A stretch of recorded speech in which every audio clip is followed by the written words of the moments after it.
Welcome to Transit Unplugged. I'm your host, Paul Comfort, and this is our first Transit Unplugged episode of 2022. And very excited to have as our guest today, Mr. Kevin Quinn. He is Chief Executive Officer of TransLink and formerly the CEO of MTA Maryland and Baltimore, where he succeeded me as Chief Executive.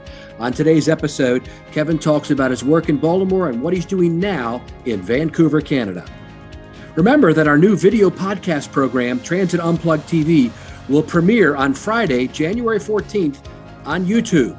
Subscribe today on our YouTube channel, Transit Unplugged TV.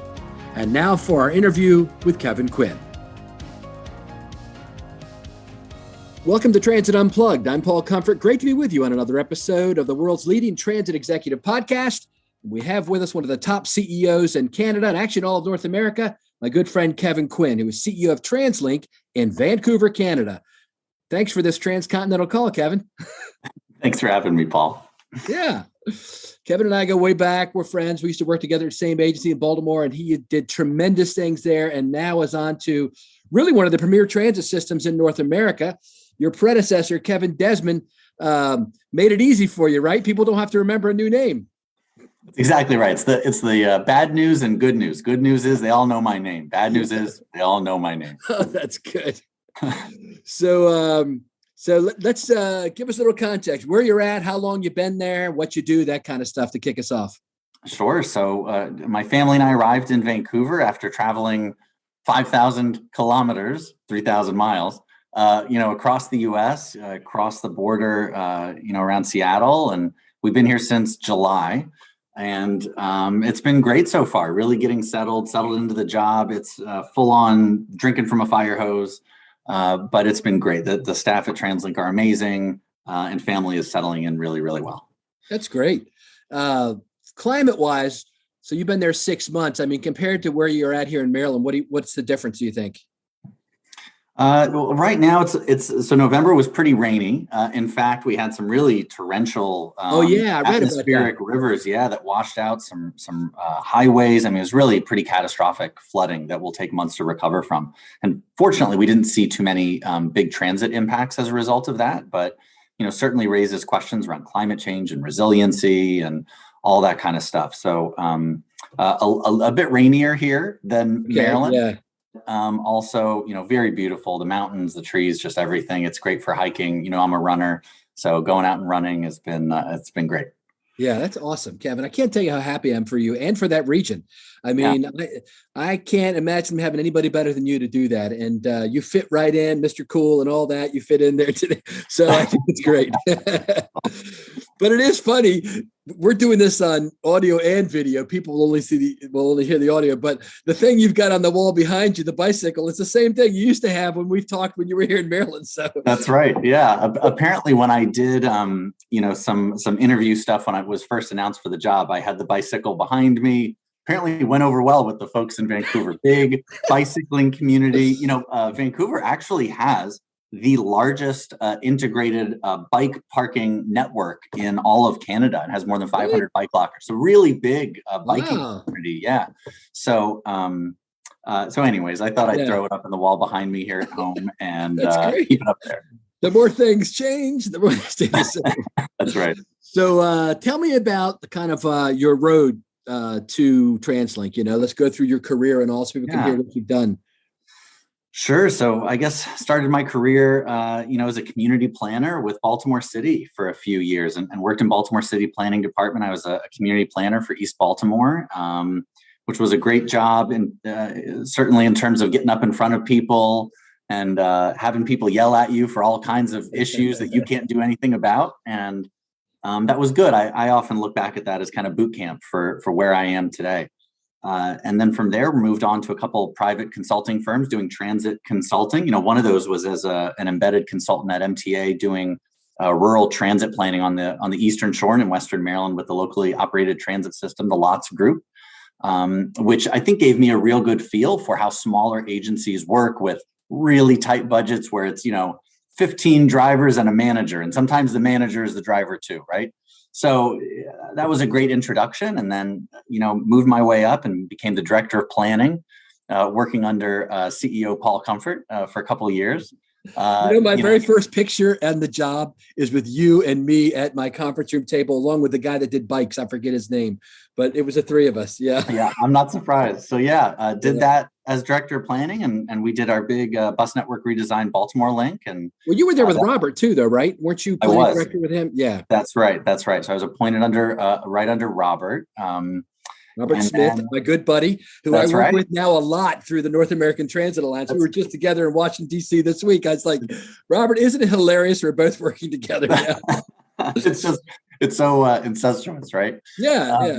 So no, that's great. It's and then became CEO, right? And led MTA. You were there 4 years, right? For 4 years, a good 4 years. I want to note to our listeners that prior to that, the MTA in Baltimore had an average tenure of 2 years. So we had 10 CEOs in 20 years, I think is what it was. And then you doubled that, Kevin. So you must have been doing something right.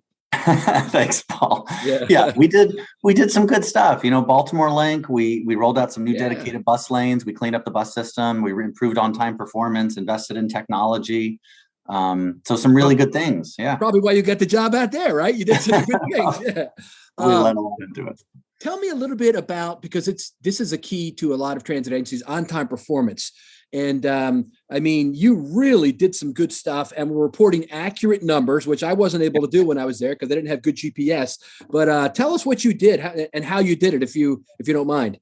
Yeah, sure. So, for many, many years, MTA had an on-time performance in the, high 50s. I mean, it's kind of embarrassing to say, right? I know it is, isn't it? Yeah. It's kind of embarrassing, 57, 58, on a good day, 60% on-time performance. And that was at a, +7, -2, right? That's even with a wide window. And so we had a lot of cleanup to do. And a big piece of that was investing in real-time technology. So we took the whole 750 bus fleet and we outfitted them with GPS devices through Swiftly, and worked with Swiftly. They have a great dashboard and interface. And so over the next couple of years, it was quite an effort. We got on-time performance. The highest we hit was actually the month before the pandemic hit. On February of 2020 was our highest on-time performance ever, and we hit, I think, 80.5%. Wow. And so we had jumped from 60 to 80. Took us a while to get there, but we did, and that was through some really hard work through the operations team for sure. Yeah, that's something, Kevin. Congratulations on that, by the way. That's a yeoman's accomplishment to bump up OTP by that much. And your paratransit had great OTP as well. That's exactly right. Yeah, paratransit had very good on-time performance for sure. We worked with the contractors to really just be sure that OTP stayed up and kept our paratransit riders really, really happy. If you had to sum up, kind of a summary statement of, maybe what you're most proud of from your time at MTA, what do you think that would be? Your most, proud isn't the right word, I know, because it's a lot of hard work. It's not like, you get a badge. You never get, a badge for anything, it seems like. But you did so many cool things. What do you think one of the best things was? I mean, it doesn't have to be the best, but one of the best.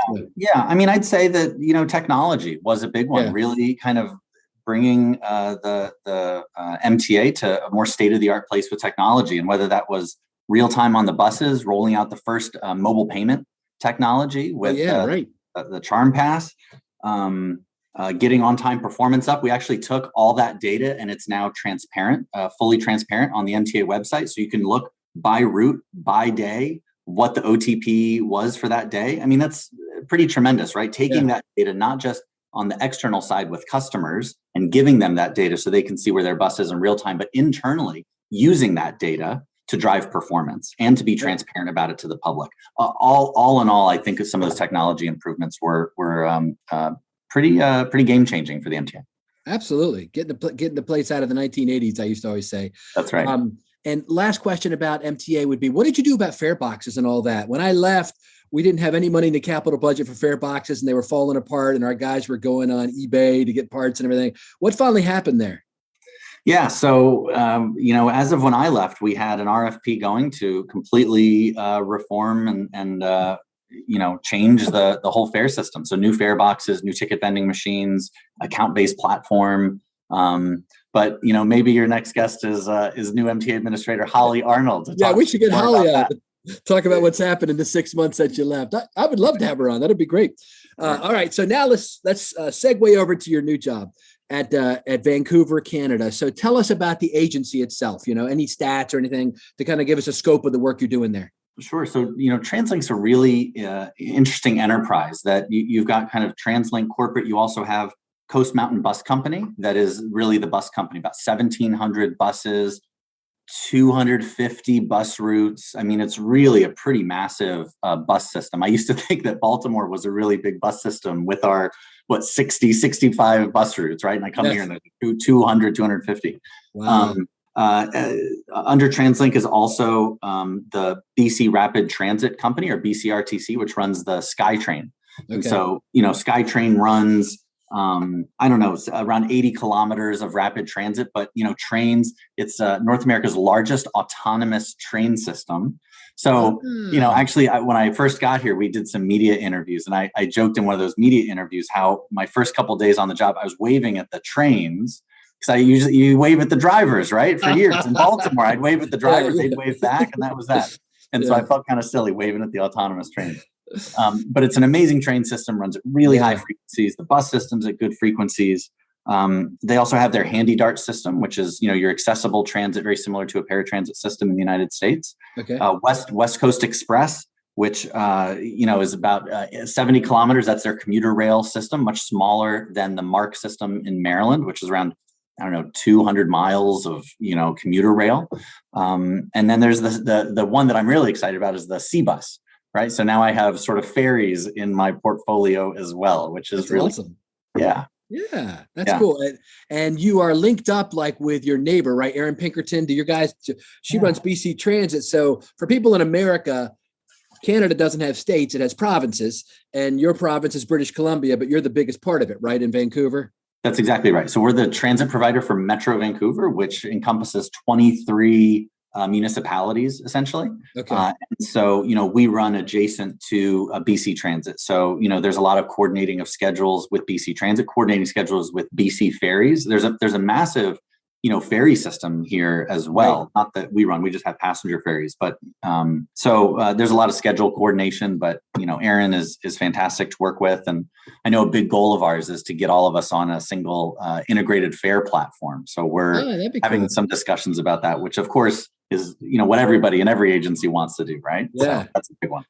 Man, I got to visit there just before the pandemic. Maybe it was November of 19, I'm thinking, and I got to fly in with the plane coming down into the harbor, the seaplane out of Seattle. That was awesome. Have you done that yet?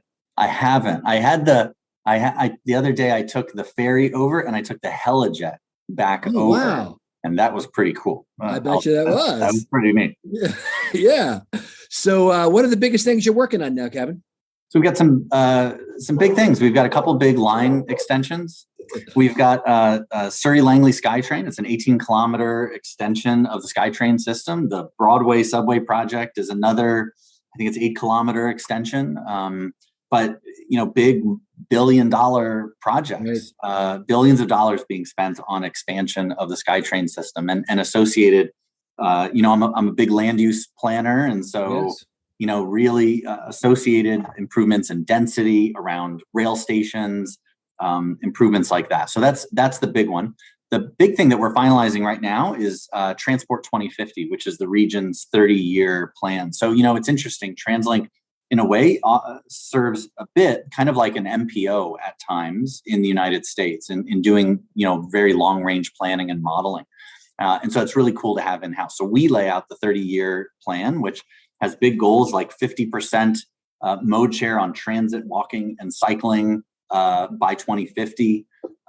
Big carbon emissions goals, rollout of 850-kilometer bikeway network, an additional 300 kilometers of rapid transit. So it's setting this very, very bold vision of massive rapid transit expansion throughout the entire region, which is really, really cool since the region is projected to expand by 1 million people in the next 30 years.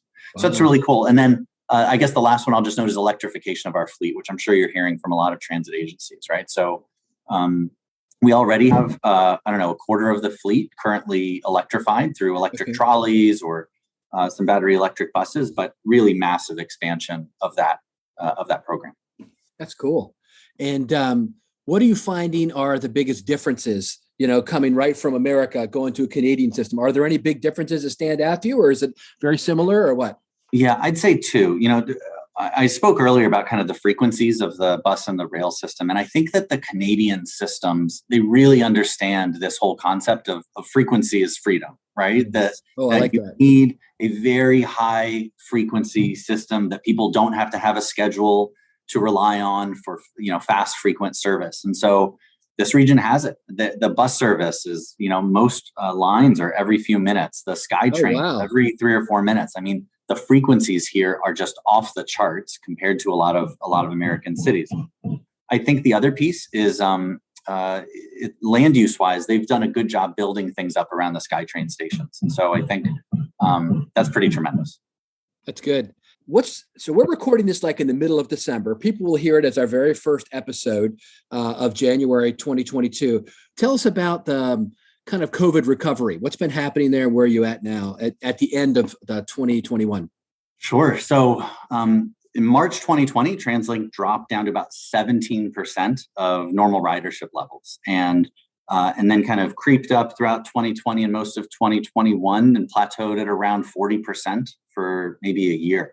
And really, since May, we've seen increases in ridership since May. And so we sit here today at about 61% of pre-COVID ridership. What's really interesting is we're starting to see when people have some place to go that are our best days, right? So we've seen it on, there was a big festival in North Vancouver that everybody went to on Halloween. And then we recently, like data I just got yesterday, that on Black Friday, we actually set sort of our new record. So right around 63%.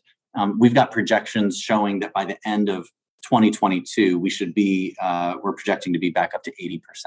But we'll see, everything keeps getting thrown for a loop. Everyone says we're going back up, and then Delta hits, and then we're on a trajectory, and then the Omicron hits, and you never know what's going to happen. So we'll see where we end up. Have you found this is a good time to kind of, like a lot of agencies have, reflect on, what you think the passengers want today? It's really what Baltimore Link was all about, right? It was about taking old routes that were 50 years old and bringing them to where they are today. Are you doing some of that there? Are you figuring out new, approaches to mobility? Yeah, I think, what I've really challenged the staff to do is to rethink the product and, are we really meeting the needs of the region? And, that has changed a lot based on some of the geographic aspects of the region. So south of the Fraser, we're seeing, 70% ridership recovery, whereas, on average it's 60%. So you start looking at it like geographically. We've taken a look at it sort of from a technology standpoint as well. So working with the transit app, for example, we started providing, bus capacity data, how many people are on a bus that you can see in real time, so that people can make a decision, based on their own safety levels, whether they want to get on a crowded bus or not. Right. I think it's these types of projects of putting information in people's hands that's really kind of the future of the industry. How do we give people more information and allow them to make their own decisions? Everyone feels a little differently around overcrowding. Some people are like, oh, I've got a mask on, it's fine. We do have mandated masks, by the way. And some people say, no, I'll wait for the next bus. And I think what's emerging is sort of this recognition of there's a individuality, right? That everyone looks at it a little differently. And we've got to, in a way, have a product that responds to everyone. It's not just sort of one rider or sort of, captive versus choice riders anymore. There's quite an array of passengers. And we've got to meet all their needs. That's good. Let's talk about funding. So, here in the U.S., we just had this big infrastructure bill passed, which is going to, help a lot of transit agencies and overall transportation mobility through infrastructure. And I remember, like, the last time I was talking with someone up there, it may have been Marco, from CUDA, about how they were able to get Ottawa to put money, match operating dollars from the provinces, and your province is one of the first ones, I think, to step up. Where are we at now for operating dollars for Canadian systems going into 2022? Sure. So we received about $650 million in senior government funding in 2020, and that was to go towards kind of filling that operating funding gap made with decreased fare revenue and fill that gap in 2020 and 2021. So we've run through those funds as of most of them the end of this year. We'll have some that'll creep into 2022. But our 2022 budget is projecting a deficit of right around $50 million.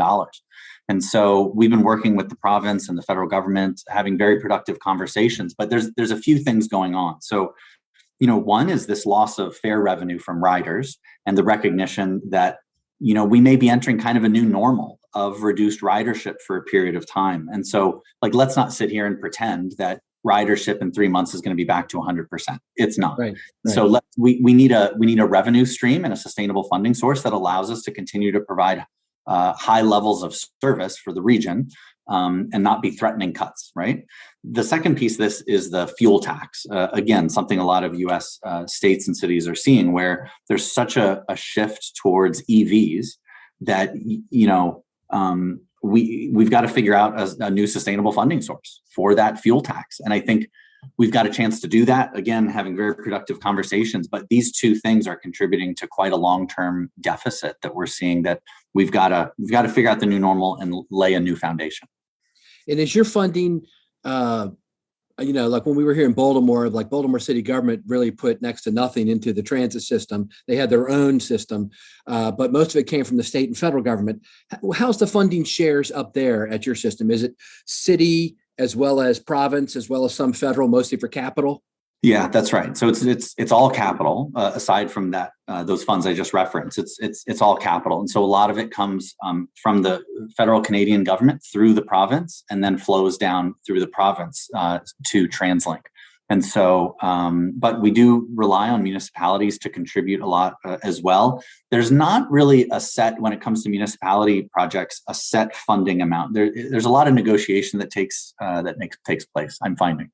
Yeah, the fun politics. You're good at that stuff, though, Kevin. You're probably better than I was. You're really good at that. Hey, let's take a last segment here and talk about the future. So, tell me about what do you see coming for not only Vancouver but all of Canada and maybe even our industry. What are your thoughts on the future of mobility? I think I gotta say, for the next few years, it may be a bit of status quo of focusing on the basics. We're not in any position, and I think a lot of agencies are in a position to do kind of huge, big kind of innovations, right? And so I think for our part, there's a lot of focus on the basics, the blocking and tackling, right? Just, what do riders want, right? If you were to go ask the average rider, what do you want? They say, I want the bus to come on time. I want it to come. I want it to come on time. I want you to tell me when it's not going to come. I want the trains to run on time. And so there's a big focus that I think we have to have on that.